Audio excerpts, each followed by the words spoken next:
En kritik parametre ne kadar kazandım? Peki o estetiği olmasa Apple ürününü kim alır sadece kamerası için? Kazandığımız para arkadaşlar tam tamına... Merhaba arkadaşlar, ben Ümit Kirenci. Tasarım ve mühendislik konularımı konuştuğum kanalıma hoş geldiniz. Bugün benim için çok önemli olan öğrencilikten iş hayatı boyunca kişisel gelişimimize ciddi anlamda faydasını sağlayacağını düşündüğüm bir konuya değineceğim. Bu kanalda daha çok tasarım konularına odaklanıyoruz. Makine mühendisliği konularına odaklanıyoruz biliyorsunuz. Öğrenci arkadaşlarla da veya çalışma hayatına yeni başlayan arkadaşlarımla da konuşuyoruz. Yani tasarım anlamında kişisel gelişime fayda sağlayacak neler yapılabilir, nasıl çalışılabilir? Bugün size anlatacağım şekilde siz de konuya odaklanıp üstüne girebilirseniz gerek tasarım yeteneği, gerek mühendislik yeteneği, gerek hayal kurma yeteneğini ciddi anlamda geliştirebileceğinizi düşünüyorum. Hem de böyle yaparken nasıl bir kazanım sağlayacağınızı maddi manevi tüm açılardan değerlendireceğimiz bir video olacak. Şimdi arkadaşlar görüyorsunuz burası biraz şenlikli. Buradaki her bir şey benim için bir anı. Her biri bir katma değer. Hepsinden kendine özel hem meslek hem eğitim hem de sosyal anlamda ciddi kazanımlar sağladığım her biri birbirinden değerli bir anı. Bugün bunları nasıl kazandığımızı ve bu kazançların bana nasıl döndüğünü size anlatacağım. Ve işin en önemlisi bence hani biz hep bugün girişimde konuşuyoruz. Girişimcilik hiçbir zaman şey değildir. Hani para kazanmayı hedeflemeyen bir girişimcilik yoktur aslında. Hepimiz bir dünya, yeşil bir dünya istiyoruz konusu var. Herkes bir dünya barışı istiyor ama bunun da bir karşılığı ve sürdürülebilir bir ekonomisinin olması lazım. Bu kazanımları elde ederken nasıl kazanç da sağlarız hem ona da değinmiş olacağız. Ben çok beğeneceğiniz bir video olduğunu düşünüyorum. Özellikle tasarım, ürün geliştirme, Ar-Ge, makine mühendisliğinin özellikle yeni ürün geliştirme ve mevcut ürünleri iyileştirme çalışan arkadaşlarımın ciddi anlamda faydalanabileceği bir video olacağını düşünüyorum. Umarım beğenirsiniz. Bugünkü konumuz arkadaşlar tasarım yarışmaları. Benim için inanılmaz önemli, inanın meslek hayatımda dahi çok ciddi yeri var.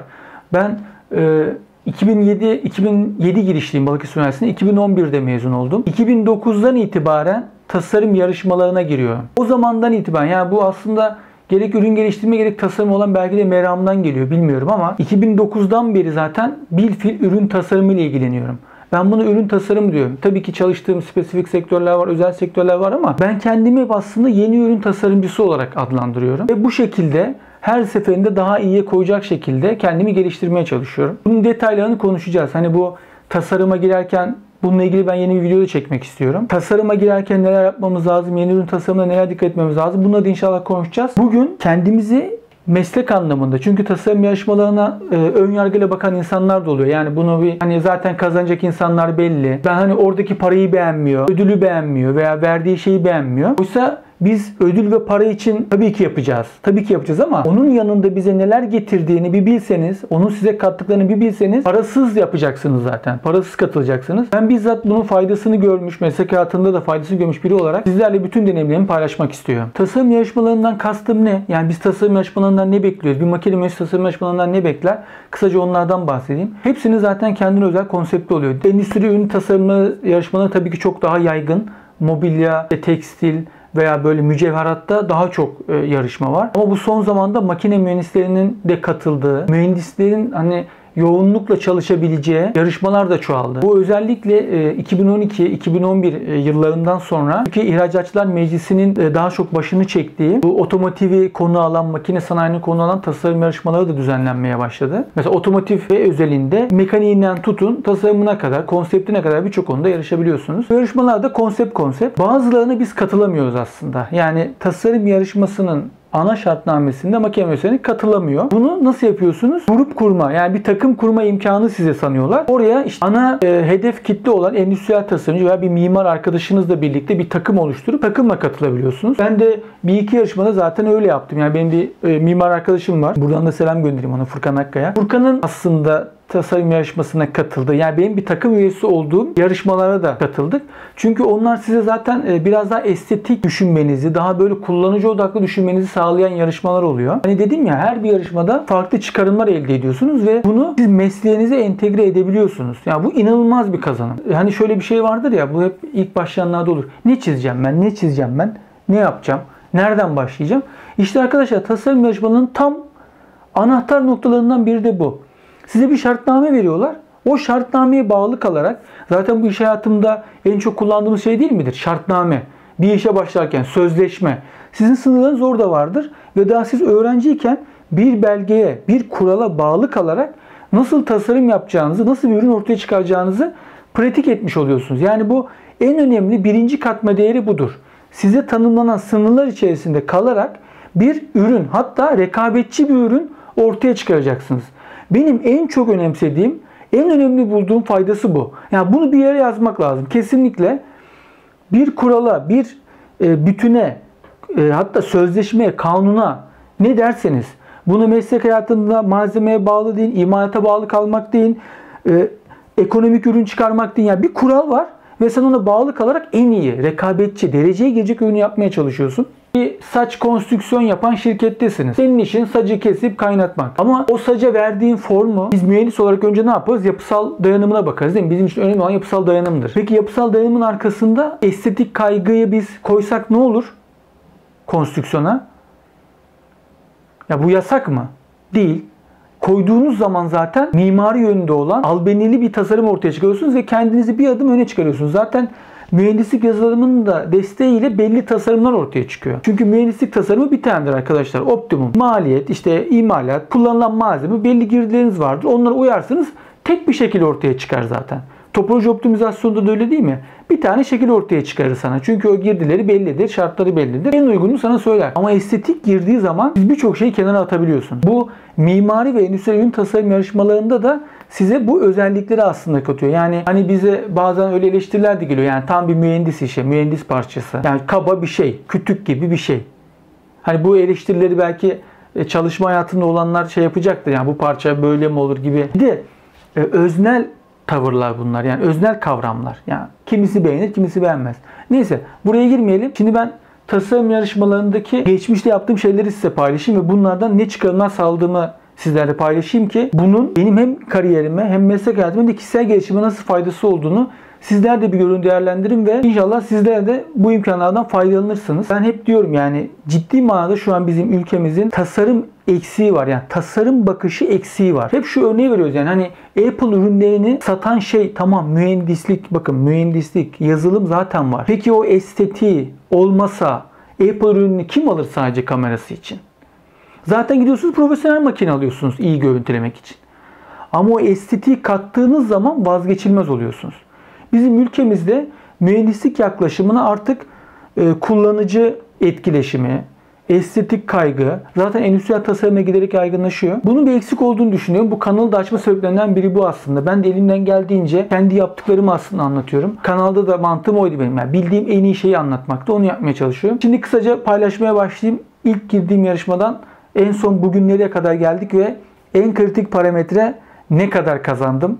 Ve hele bunu bugünün kuruyla düşündüğünüz zaman nereye gittiğine inanamayacaksınız. Ben açıkçası sonuna kadar izlemenizi tavsiye ediyorum. Yorumlar kısmına da lütfen yorum yapıp videoyu beğendiyseniz beğenmeyi, kanala abone olmayı lütfen unutmayın. Şimdi başlayalım. Şimdi arkadaşlar tasarımlara ben şöyle başladım. İlk öğrenciyken SolidWorks programıyla ben tasarım yapıyordum. Öğrenciyken bize üniversitede o öğretiliyordu. Orada ödüller vardı bir de. Yani ben bulabilirsem bu arada bütün yıllara ait görselleri koyacağım. Para ödüllü bir ahşap oyuncak tasarım yarışması vardı.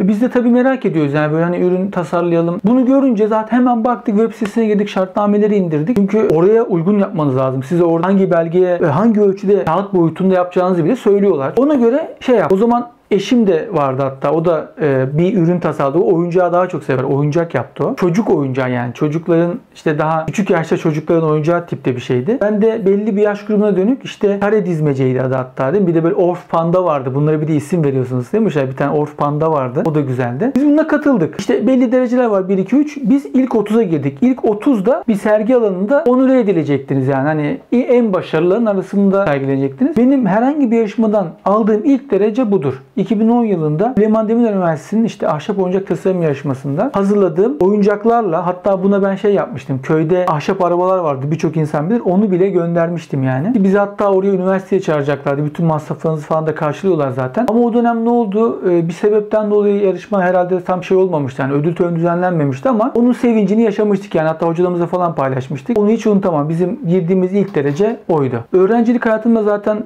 bizim proje kulübümüz vardı. Balıkesir Üniversitesi Proje Kulübü. Onunla ilgili hep çalışmalarla geçti.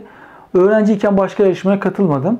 Sonrasında mezun olduktan sonra videonun başında da dedim, bu Türkiye İhracatçılar Meclisi'nin mobil sektörüne yönelik tasarımların ortaya çıkacağı, yani dedim yani mühendislik konularının daha baskın olduğu bir yarışmaydı. İlk defa düzenleniyordu yanlış hatırlamıyorsam. 2012'de Mayıs ayında. Tabii o zaman da ben bir şirkette çalışıyordum. 2012 Ocak'tan beri çalışıyorum. Hemen tabii şey yaptım, ben baktım. Meramı çekti yani. Çünkü ödüller de çok iyiydi. Yanlış hatırlamıyorsam 5.000, 3.000, 1.000 liraydı. Yani birinciye tabii genelde hep yarışmalarda şey vardır. Profesyonel ve öğrenci kategorisi vardır. Ve şöyle bir şeyim vardı. Hep profesyonelde katılacak. Ben mesela yüksek lisans öğrencisiyken de profesyonele katılmaya çalışıyorum. Bugün de katılırken ilk önce profesyonel deniyorum. Eğer başarabilirsem. İlk defa yapılıyor. Ben de işte oturdum düşünüyorum ben neler yapabilirim. Bir sürü şey hazırladım aslında, taslak. En son bir tane bir tasarım yapmıştım. Bulursam dediğim gibi görsellerini koyacağım. Burada hatta yan tarafta paylaşayım. Tarafta görebilirsiniz diyeyim size. Mekanik dengeleme mekanizması. Yani bir de böyle hedeflerim vardı. Hani biz tasarım yarışmasında diyorum ya, biz bir kazanım sağlamalıyız. Ben kendi mesleğimin sınırlarında kalarak bunu yapmaya çalışıyorum hep. Yani ben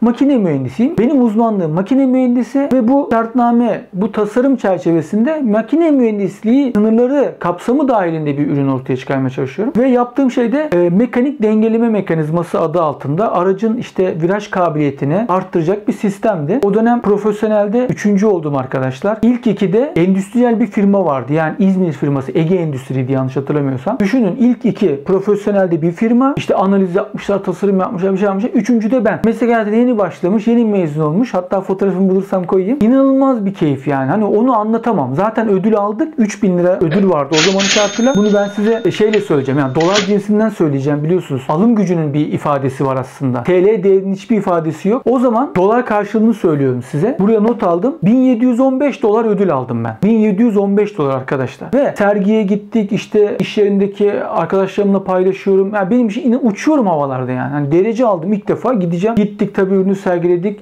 Hatta şey vardı, hani orada iş teklifi bile aldım ben. İş teklifi yapan da 1. ve 2. olan firmanın genel müdürüymüş meğerse. Haberim yok yani benim. Ege Endüstri'nin genel müdürü bizzat kartını vermişti. Tabii gittik, fotoğraflar çekildi vesaire. Bu açıkçası kazandığım ilk profesyonel ödül. Sonra ödül aldık.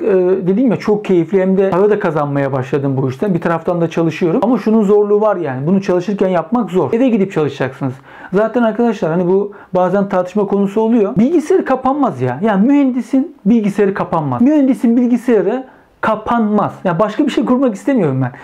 Evde de 7/24 çalışır. Ya bir insan, kendini gelişmeye açık olan insan bir 7/24 çalışır. Dinlenirken başka konularla ilgilenirsiniz. Ama yine öğrenmeye devam edersiniz.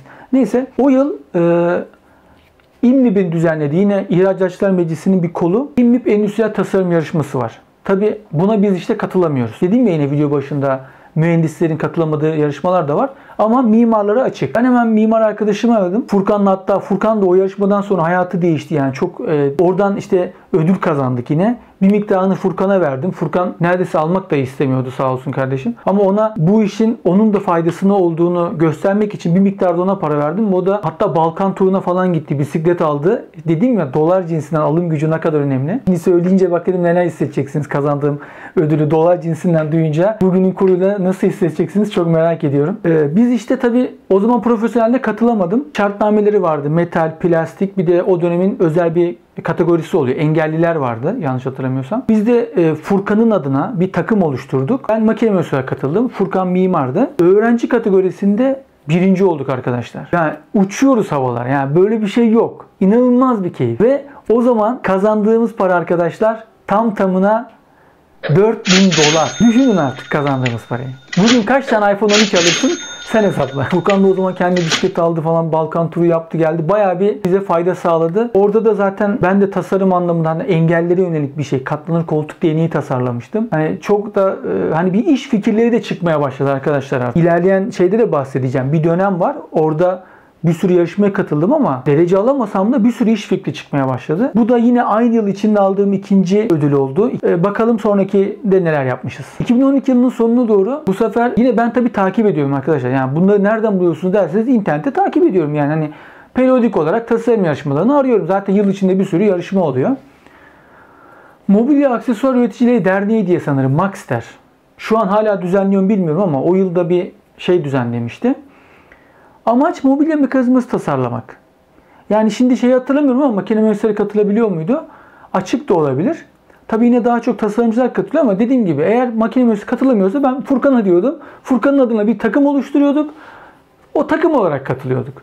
Neyse orada da ben mobilyalarda ölü hacimlerden faydalanacak bir taşınabilir cep yaptım.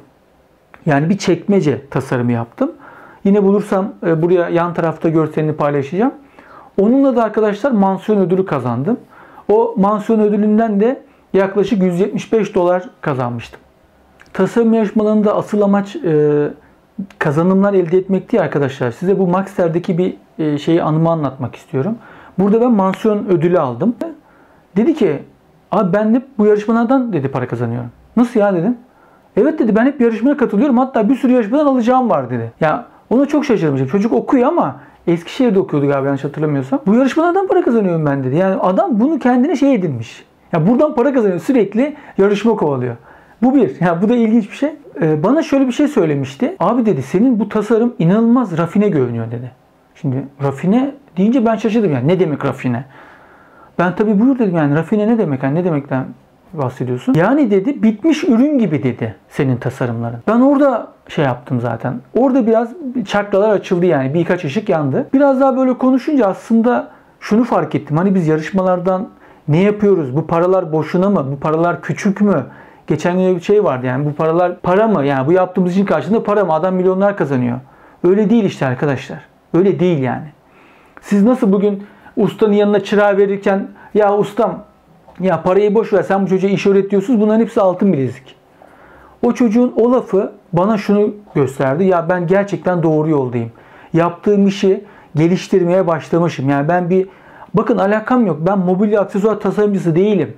Ben otomotivde çalışıyorum. Bir Renault'da tedarikçilik yapan bir firmada çalışıyorum. Beylikdüzü'nde bir firma burası. Peki ne yapıyoruz? Anahtar anlamda plastik parça üretiyoruz. Yani otomotiv plastik parçalarını üretiyoruz. İç terim, dış terim parça üretiyoruz. Yani plastik enjeksiyonu biliyorum. Değil mi? Bunları imalattan geliyoruz. Yani orada öğreniyorsun. Peki ne yaptım ben? Oradaki kazanımlarımla bir ürün tasarladım ve üretilebilir bir ürün çıkarmışım. Aslında benim amacım tabii ki o var bir taraftan ama bunu o kadar iyi yapmışım ki bir endüstriyel tasarımcı bana diyor ki abi sen ne kadar bitmiş ürün tasarlamışsın. Ya biz böyle yapmayız diyor. Yani onlara bakıyorum zaten görmüşsünüzdür ona daha çok konsept çalışırlar. Tabii ki üretime dikkat ederler ama daha çok konsepti ön plana çıkarırlar. Ama ben konseptin yanına bir de bitmiş ürün koymuşum neredeyse. Yani bu hani tasarım yarışmalarından elde ettiğimiz kazanımlar diyoruz ya önemli. İşte o arkadaşım bana söylediği şeyler ne kadar doğru bir yolda olduğumu, buna aksine daha da devam etmem gerektiğini bana fark ettirmişti. Hem ona teşekkür ediyorum hem de sizlere bu güzel uyarıyı vermek istiyorum. Sonrasında arkadaşlar ben açıkçası her yıl düzenlenen bu yani katılabildiğim yarışmaya katılmaya çalıştım. Yani 2013 ile 2015 arası yani bu Otomotiv İhracatçılar Birliği, İMMİP, işte mobilya aksesuar, mobilya mekanizma, Moster de yarışma düzenliyor. Hepsine katıldım ama o dönemler çok fazla kendim verememiştim. Çünkü hem askerliğim vardı hem de bu düğün telaşımız vardı bizim 2015 yıllarında. Oraları bir şekilde geçtik ama şöyle şeyler oldu bakın. Hani kazanım, en önemli şey kazanım. O senelerde tasarladığım ürünler arkadaşlar iş fikri potansiyeli taşıyordu. Yani bunu ben sonradan fark ettim ve iş fikrine dönüştürmeye çalıştık. Mesela o dönem yarışmalar için tasarladığım şeylerden 2 tane patent fikri çıktı. Ve bunları bizzat kendimiz yazıp patent başvurusunda bulunduk. Yani bu çok kıymetli şeyler bunlar arkadaşlar. Hani ve daha şeye gelmedik burada. Bunları CV'nize yazıyorsunuz. Yani çalışma hayatında yaptığın deneyimin yanına bunları yazıyorsun. Hiçbir sorumluluğun olmamasına rağmen, hiç kimse sana bunu zorunlu kılamamasına rağmen sen kendine bir iş ediniyorsun ve kendini geliştirmek için bunları yapıyorsun ve özgeçmişine bunları yazıyorsunuz arkadaşlar. Bunlar inanılmaz önemli detaylar. Sonrasında ben 2016 yılında Moster'in düzenlediği bir yarışma vardı. 9. Ulusal Mobilya Tasarımı da olabilir. Tam ismini yanlış hatırlamıyorsam buraya yazıyorum hemen size paylaşacağım. Bu benim için çok önemli arkadaşlar. 2016 yılında çünkü kendi kendime şöyle bir söz vermiştim. derece zorlayacaktım artık. Ya buna alışıyorsun ya. Hani ödül alıyorsun, kazançlar.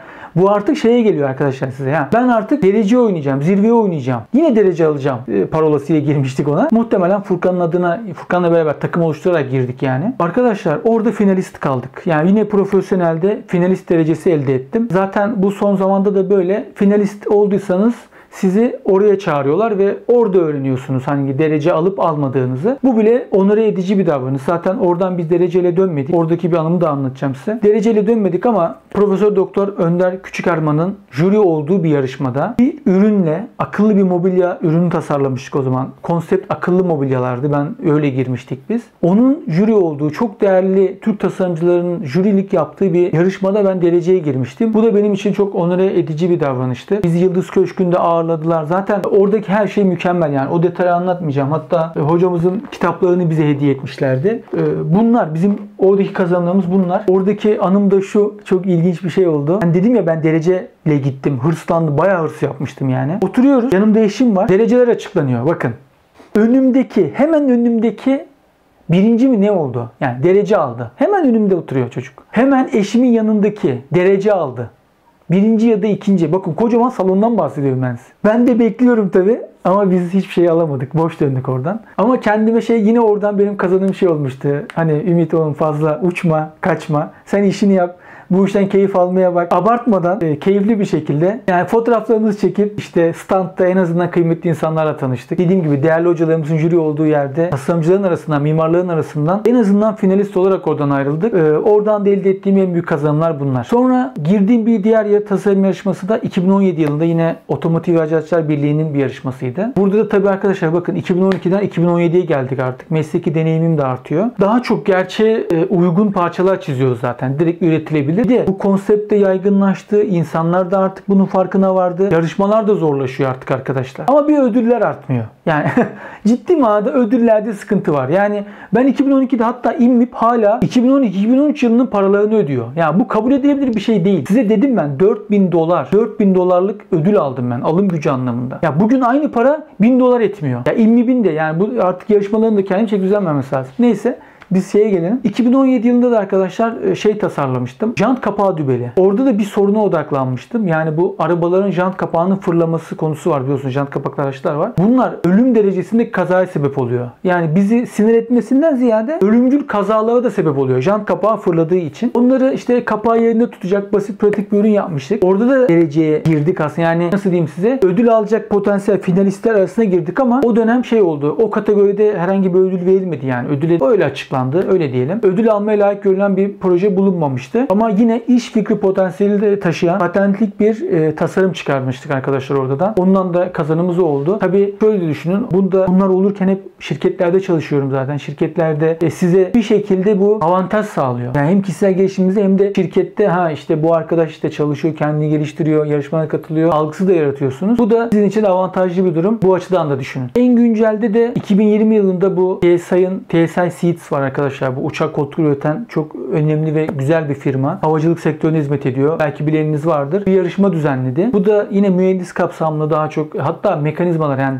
açıklanan ödülleri gördüğümde fark etmiştim. Daha çok mekanizmalara ödül verdiğini fark ettim. Yani onları beğendiğini fark etmiştim. Eşimle katıldık bu yarışmaya da. Onun öncülüğünde. Uçakta gürültüyü azaltmaya yönelik mekanik bir çözüm. Bakın yani benim ne alakam var değil mi? Uçaktaki gürültüyü azaltmakla. Yani ben ne iş yapıyorum ama neyi düşünüyorum, neyi geliştiriyorum. Ya bu şartnamesinden tutun konseptine kadar arkadaşlar her bir yarışmada yepyeni şeyler öğreniyorsunuz. Ve bunun her biri size meslek hayatınızda artı olarak dönüyor. Bu kesin. Ya bu anlatılamaz. Hani dedim ya özgeçmişlerden bahsettim. Arkadaşlar özgeçmişinizin yanına kitap koyuyorsunuz. Yani bu çok önemli bir şey. Mülakatlarda ne konuşacağınızı bilemezsiniz. Size sorular gelir, çekinirsiniz ya. İşte siz özgeçmişinizin yanında bunu insan kaynaklarına veya oradaki yöneticinizin önüne koyduğunuz zaman bambaşka bir perspektif açılıyor zaten. Başlıyorsunuz tasarımlarınızı konuşmaya, ödüllerinizi konuşmaya. Bu da benim kitapçığım. En güncel hali 2016 galiba. 2014 ya da 2016. Daha da güncellemedim ondan sonra. Size de şiddetle tavsiye ediyorum. Bu yarışmaların kazanımlarını biz özgeçmişimizde özgeçmişimizi yazmalıyız arkadaşlar. Yazamadığınız yerde de bunu kitapçık haline getirmeniz lazım. Bunlar çok avantajlı, güzel şeyler. Hani mesleki gelişimden bahsediyoruz, mühendislikten bahsediyoruz. İşte mühendislik böyle geçecek arkadaşlar. Kişisel gelişim böyle olacak. Yani hepsini anlatmaya çalıştım ve işin en önemli tarafı, hani ben motive etmek için bunu size söylüyorum, inanın ki. Katma değerinin bir yanında bütün bu yarışmalardan arkadaşlar, yani 2012'den bugüne kadar biz TSI'de de bu arada bir dereceye giremedik. Tam ondan bahsediyordum ama 1000 TL bize hediye çeki verdiler. Bütün o dönem katılan herkese 1000 TL'lik bir hediye çeki verdiler. Bu da çok güzel bir şey. Yani gittik, hatta incelemesini çektim. Gittim kendime bir tane hoparlör aldım. Ya bunlar harika şeyler yani. Benim için anısının yanında, katma değerinin yanında bir de fiziksel ürünü var. Yani çok keyifli, harika şeyler. Sizlere de ciddi manada tavsiye ediyorum. Evet arkadaşlar, yani videonun sonuna geliyorum. Bütün bu şenlikli şeylerden tam tamına 6150 dolar kazanmışım arkadaşlar. 6150 dolar. Yani alım gücünü siz hesaplayın. Yani bugüne kadar ne kadar kazanmışız? Bunlardan zaten kazanımları paha biçilemez. Paha biçilemez. Ödülün yanında hiçbir şey. Ama gerek motive etmek, gerekse bundan fiziksel anlamda kazanç, yani para kazandığımızı da size söylemek istiyorum. Ve tam tamına 6000 dolar kazanmışız arkadaşlar. Yani bugün 40-50 bin lira para yapıyor alım gücü olarak. Umarım faydalı olmuştur. İnşallah birilerine kapı açarız. Biraz uzun bir video oldu biliyorum ama çok önemli bir konu arkadaşlar. Benim biliyorum biraz uzun bir video oldu ama arkadaşlar hepsini size tek tek anlatmak istedim. Daha da atladığım birçok şey var aslında ama bu hani sizlere de sıkmadan özetleyerek paylaşmak istedim. Bütün bu şenlikli şeylerin aslında bize ne gibi faydalar sağladığını ve bizi nasıl kişisel anlamda geliştirdiğini, meslek anlamda geliştirdiğini size anlatmaya çalıştım. Umarım beğenmişsinizdir, faydalı olmuştur. Lütfen yorumlar kısmına yorum yazmayı, beğendiyseniz videoyu beğenmeyi, kanala abone olmayı ve arkadaşlarınızla paylaşmayı unutmayın arkadaşlar. Mühendislik şu an 4 elle sarılmamız gereken en önemli konulardan biri. Savunma sanayi atakta olabilir. Savunma sanayi kesinlikle önden gidiyor ama makine sanayi, makine imalat sanayi, ürün sanayi çok önemli. Asıl bizi orta gelir tuzağından kurtaracak, ülkeye para kazandıracak şeyler bunlardır. Zaten savunma sanayi üst düzey bir teknoloji. Onları siz yani oradan bir şey kazanana kadar 10 sene geçiyor zaten. 10 sene sonra kazanıyorsunuz. Ama bir ürün, bir kullanıcı ürünü sattığınız an size milyonlar kazandırabiliyor ve dünya markası haline getirebiliyor. Biz de ben makine mühendisiyim. Makine mühendisi anlamında elimizden geleni yapalım. Kendimizi geliştirelim, devam edelim. İnşallah beğenmişsinizdir. Bir sonraki videolarda görüşmek üzere. Artık kapatayım. Görüşürüz.